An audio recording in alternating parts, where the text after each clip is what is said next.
All right, guys, so I'm gonna do my best to attempt to make a little bit of a cooking video. This is gonna be a non-traditional thing that you could do with redfish and trout. So I've got a whole line of cooking knives and fillet knives that are out. This is gonna be a chef knife. I co-branded this with White River Knife Company. This is an absolutely phenomenal kitchen knife. I've been using the kitchen knife and the fillet knives for a little over a year, just trying to test them out. And I met these guys in Atlanta a couple years ago at the knife show in Atlanta, and I was looking for somebody that I could partner up with to kind of bring one of my other passions into play with this project of Ebb N Flow Outdoors, and that's cooking. Most of my close friends and family know that I like to cook, and I'm just hoping to kind of connect with that, outdoors man or woman, kid that is looking to do some fishing, hunting, and then, bring that food inside of their home and cook. And so I've had a ton of knives over the years. And I just wanted a knife that wasn't cheap. I wanted an expensive knife that I could count on, that I could do a lot of different things with, and that would hold an edge. And I also wanted to work with a smaller company. White River Knife Company is actually really not that small, but they have an amazing product. It's all handmade, and it's a company that I have grown to like and trust. They also send amazing boxes with all the dynamics of that particular knife because they're all handmade.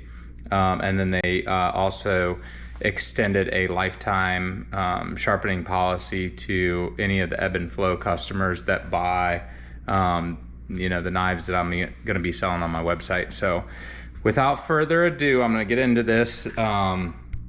I'm basically just going to show you here. So I just kind of laid everything out. When I'm cooking for my family or friends or whatever, I don't do this obviously. But I just kind of wanted to show you what I'm going to do here. I've got redfish and trout. It's partially broken down. I still have a little bit of, stuff to clean up. I've got some rib cage in there, a couple of scales that are on it. I've got some celery. I've got some red pepper. I've got olive oil infused with roasted garlic, fresh ground Parmesan. I've also got Ritz crackers, seasoned panko, salt, pepper, paprika, dill weed, cayenne, sweet relish, Dijon, and mayo, along with an egg. So basically what I'm going to do is I'm going to show you this kitchen knife that I've got, this chef's knife, chopping up the celery and chopping up the red pepper. I'm gonna dice that up real fine along with the fish, and then I'm just gonna start cooking. So I am also using Smithy Ironware. They're local here to Charleston. I've had this pan for a while, but they make amazing cast iron pans. I primarily cook with these, so I've grown to love them, and I hope that you guys will check them out because they're really cool. All right, so here we go. All right, guys, so here it is, the Ebb N Flow. It's gonna be the chef's knife by White River. This is a MagnaCut USA made knife. Super sharp out of the box. You do not want your kids to be around these things. They are deadly sharp. They've got a great rocking action. You can choke up on them real high, which kind of limits the fatigue, and you can break down literally anything with these knives in the kitchen. That's why I wanted to have a chef knife along with the 2 fillet knives, and then I've got a bonus knife which I think everybody should be carrying. It's a knuckle knife. I will link the description at the end of this video so you guys can just come onto the website and you can check out all the knives that we have. Once again, these things have free lifetime warrant or free lifetime sharpening on them with White River, Knife Company. And let's get into it. So I've been using this thing for over a year, and I've only had to touch it up maybe twice now. So it's a super sharp blade. You can make really, really fine cuts with this thing. And I've just enjoyed this thoroughly in the kitchen. You know, I've done all kinds of different cutting with this, and you can make ultra thin slices with this knife. I'm chopping up the celery right now. I'm dicing this up as small as I can get it. I could probably cut it down a little bit smaller, but I'm just gonna dice this up. And the same thing with the red pepper. I'm gonna dice both of those up along with the fish, and I'm gonna mix all those together, and that's gonna be the base for my fish cakes, or my redfish and trout cakes. So that's a rough chop. Gonna do the same thing with the red pepper. Damn, dude, good trout, Gus. That's a donkey, bro. Here. Don't let him get off. Let's get his ass in. He's all sore and stuff too. Oh, all right, guys, so I just basically chopped down my red pepper. I put a little small chop to the side. Just trying to chop all this down a little bit finer.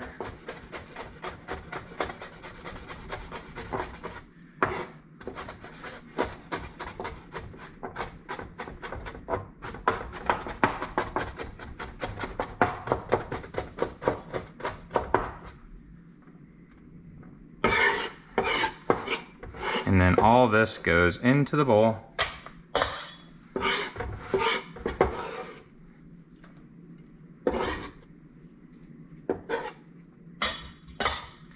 And the next thing up is the fish. So I will literally take the fish. Like I said, this is trout and this is redfish. We're gonna blend these together to make our fish cakes with. So we're gonna do trout and redfish all together. Like I said, this still needs to be chopped down a little bit.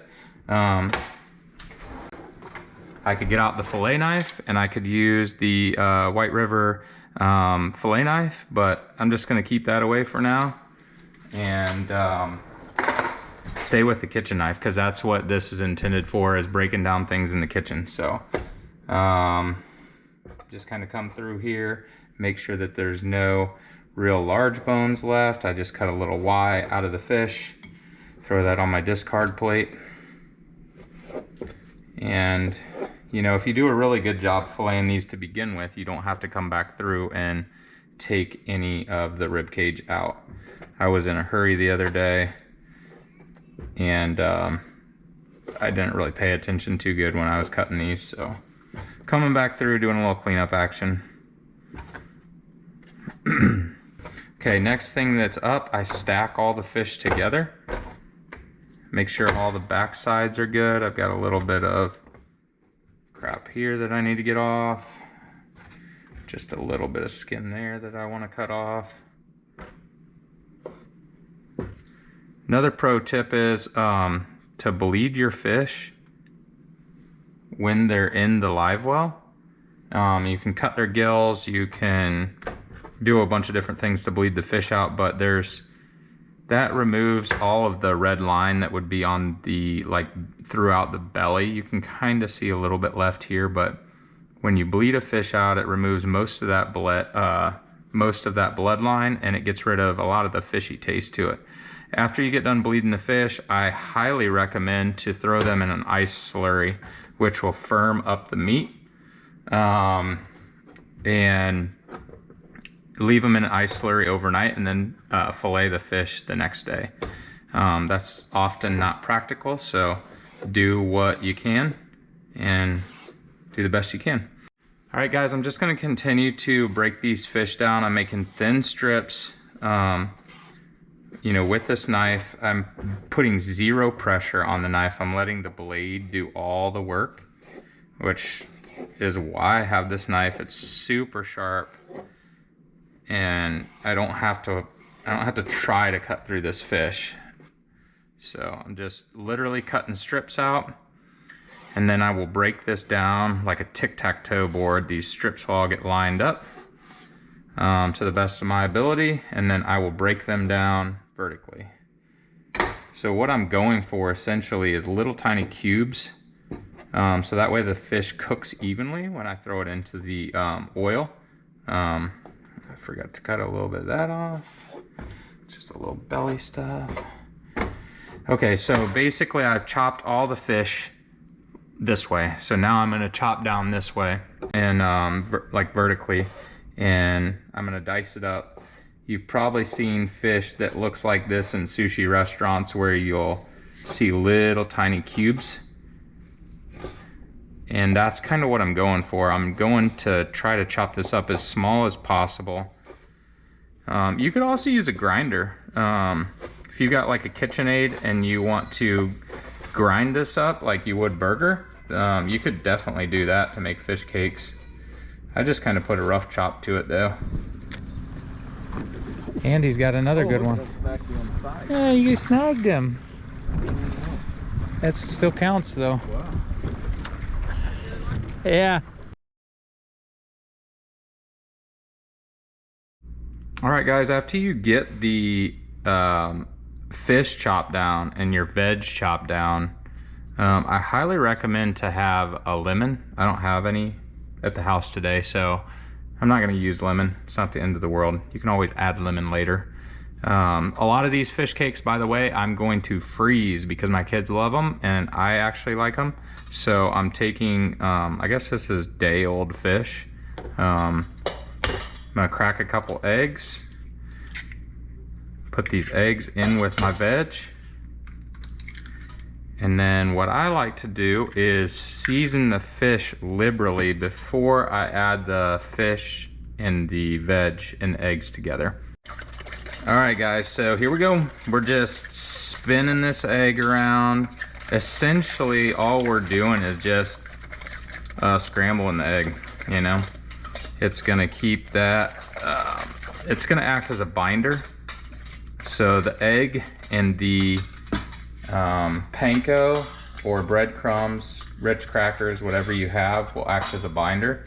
And that's what's gonna hold the fish together. In here and salt and pepper the fish. Once again, I do this by eyeball. It probably honestly works out less than what than a recipe would call for. I'm sure it'd be like, you know, a half a tablespoon of this, a half a tablespoon of this, a teaspoon of that. I just try to coat it evenly. That's all I do. Oh, I'm sorry. This is actually smoked paprika. This is dillweed, and this is cayenne. So I've already got my salt and pepper, and I've got my smoked paprika. Then I'm gonna come down through here, and I'm going to add my dill. And then lastly, I put a touch of cayenne on. I don't put a ton of cayenne because not everybody likes it as hot as I do. So we've got our fish seasoned liberally, we've got our eggs and our veg. Now it's time to put it all together.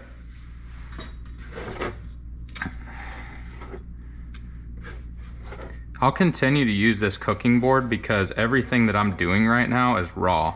So I'm gonna make raw fish cakes on this cutting board. I'm gonna cook everything together. And once again, you can use a spatula. I use my hand. I obviously have washed my hands. I mix all that up pretty good. And then what I like to do is add my breadcrumbs and Ritz crackers.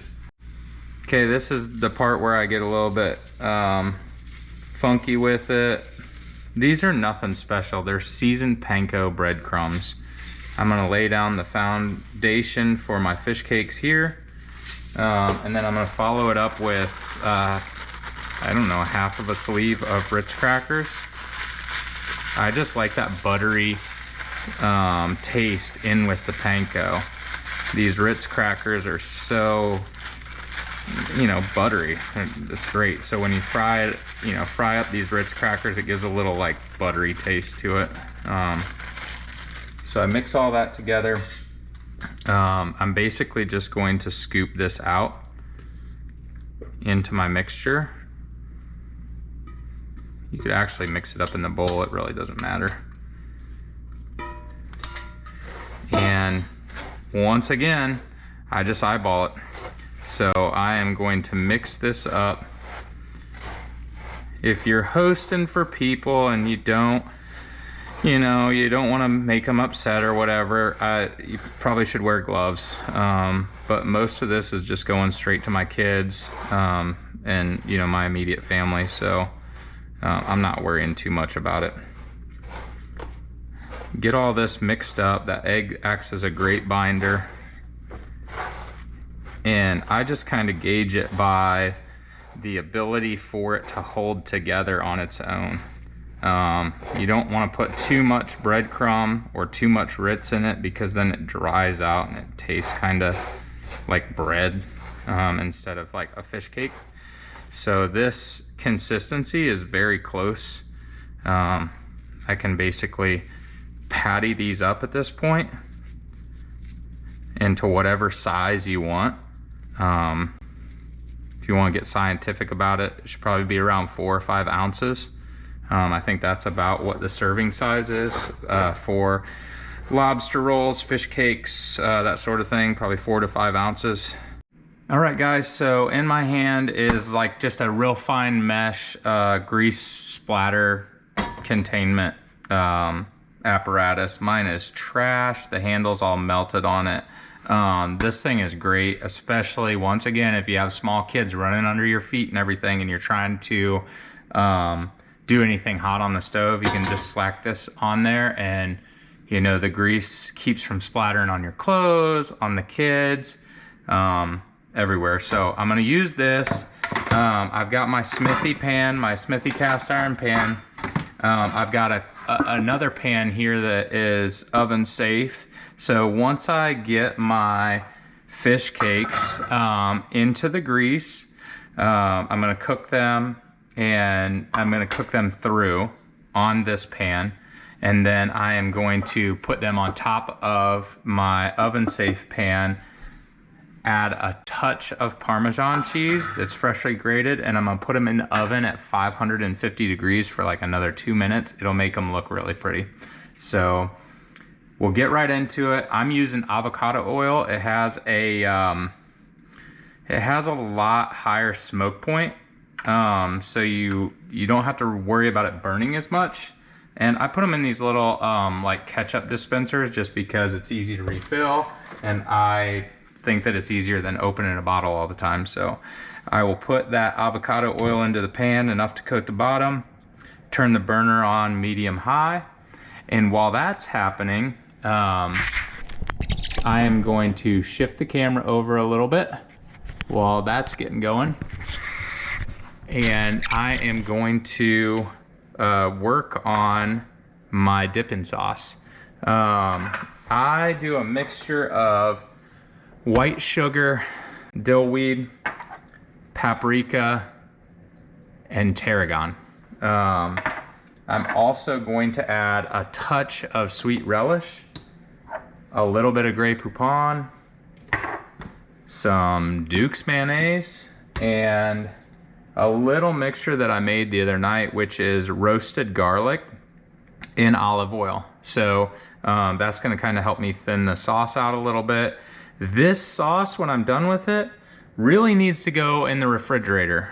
It needs to kind of set up, let all those flavors get mixed throughout, set up in the refrigerator and get cold. So same with the fish. I really recommend once you're done pattying up the fish, and they're the way that you like them, to put these in the freezer. It's not gonna hurt anything. Put a little piece of plastic wrap over them or something like that, and then let that breadcrumb kind of dry out, so that way when you put them in the hot oil, it's not splattering so bad, and it actually makes them brown a little bit better. All right, guys, so here we go. We're going to take a clove of garlic. This has already been roasted, and just a little bit of olive oil. Goes straight into the pan. You can take a fork and kind of mash this out a little bit. Or you can put it in a blender and you can blend it up, whatever you want to do. I just kind of take a fork and mash it up just a little bit. I like garlic. I know some people don't like garlic, so if you don't like garlic, you don't have to do this step. You can just use olive oil. Put just a touch of salt. put a pinch of sugar. And once again, I don't measure this stuff, so I'm just eyeballing it. A little bit of dill, a little bit of paprika to give it color. I like the flavor of tarragon, so that's why I put tarragon in there. Tarragon is obviously way better if it's fresh. Gets the job done the way that it is.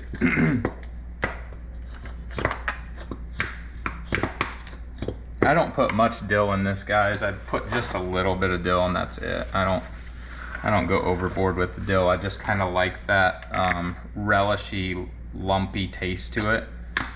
And then we put our Grey Poupon in. A little spoon here, and that's about all I need. Take that mixture. See if I still got you. Take that mixture and you just literally mix this up. This is gonna be the topping for the fish cakes. So it'll really, really open up that flavor profile of the speckled sea trout and the redfish. And it'll bring life to the sandwich. If you don't want to go through this, you don't have to. You can just throw mayonnaise on it. You can throw Grey Poupon on it. You can do whatever. Actually, I'll tell you what, I'm gonna put some seasoning in there too. So I'm actually gonna put just a touch of Old Bay in there too. So not a lot, just a little bit. It's basically the same stuff that I've already put in it. I just kind of like Old Bay. All right, so we finish this up. We're gonna mix this up a little bit more. I like the consistency of that. It's kind of sticking to the fork. It's not super thin. I like it to be a little bit lumpy with that garlic because I like to bite into the garlic. Once again, if you don't like to, big deal, you know, get rid of it. So I'm gonna go in the refrigerator with this, and it's actually gonna thicken up a little bit more in the refrigerator.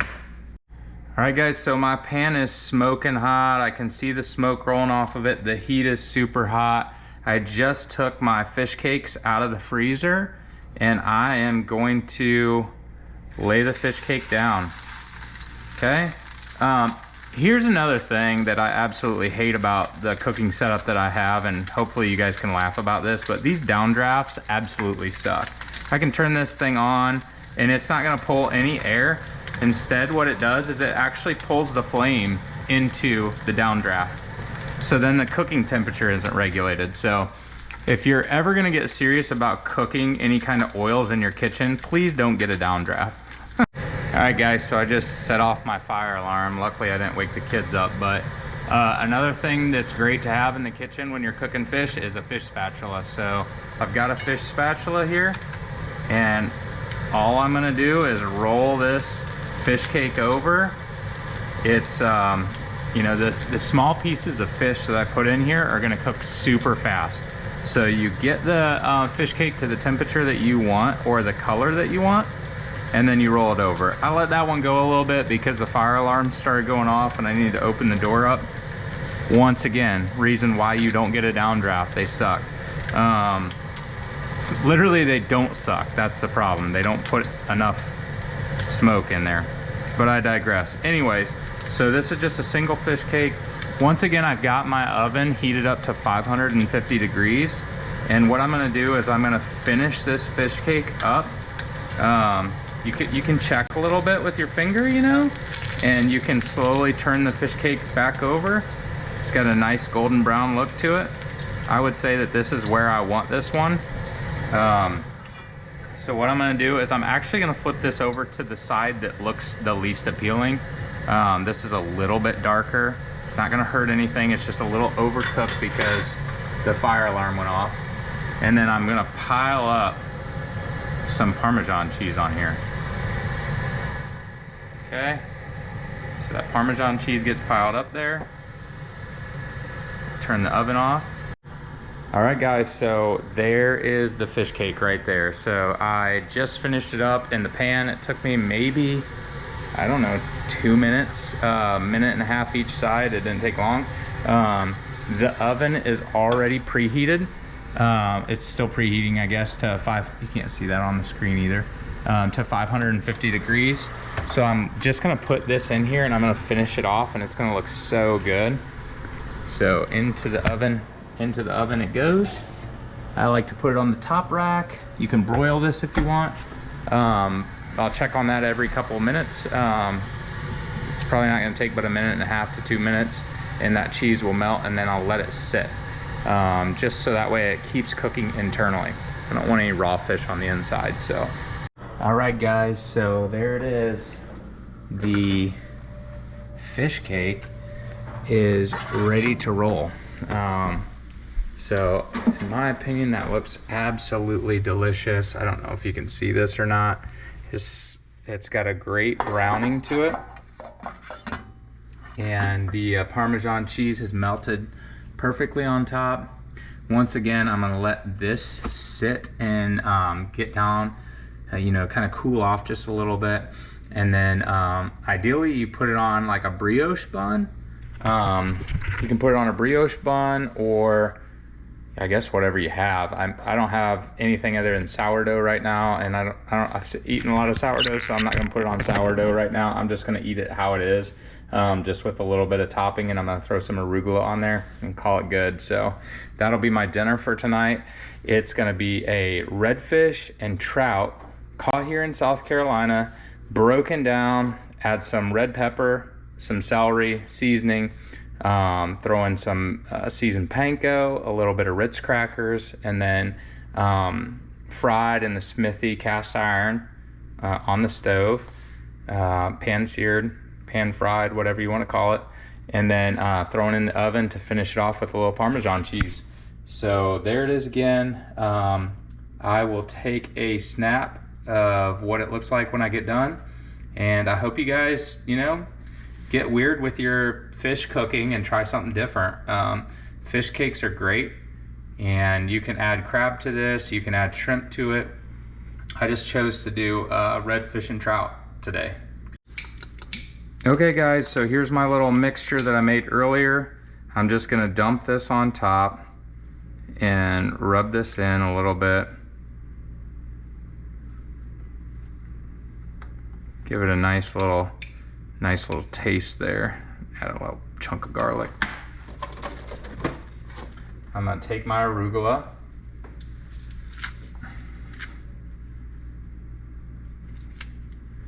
And I'm gonna add my arugula to the top. And that's it. I mean, that's it in a nutshell. Take this thing, plate it on a clean plate, and you've got a fantastic redfish and trout fish cake, topped with a little arugula, a little white special sauce there with the mayonnaise and the garlic and the, you know, the seasoning. This thing is gonna be absolutely fire. All right guys, so here it is. Gonna dive into this thing. It's got the red pepper, it's got the red pepper, it's got all the seasoning. You saw how I made it. It's so good. Super fresh. There's not a lot to it. It's a totally overlooked way of cooking our local fish, in my opinion. Most everybody just throw a redfish on the half shell, throw it on the grill, pan sear it, deep fry it. Making these fish cakes up is awesome, and it meal preps. You know, you can make a bunch of these up. I think I had 4 fish fillets and 3 or 4 fish fillets, and I made up, I don't know, let's see, 1, 2, 3, 4, 5, plus a couple kid sizes, plus the one that I'm eating now. So I've got like 7, 8 fish cakes out of this, and those other ones are gonna go in the freezer. And so I'll be able to just write the date on them and take them out and eat them in the next 6 months. They're gonna be delicious too. So I hope you guys enjoyed this. You know, once again, these Ebb N Flow knives are really what I'm kind of trying to do here. I enjoy cooking so much for people and myself.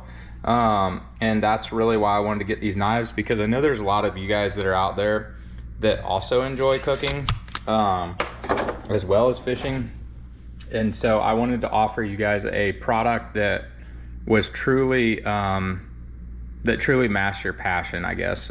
These knives are really, really great. They're super high quality, and they're all handmade. So the product speaks for itself. So those are up on our website. I hope you enjoyed this little catch and cook out of redfish and trout, and I'll try to do a few more of these.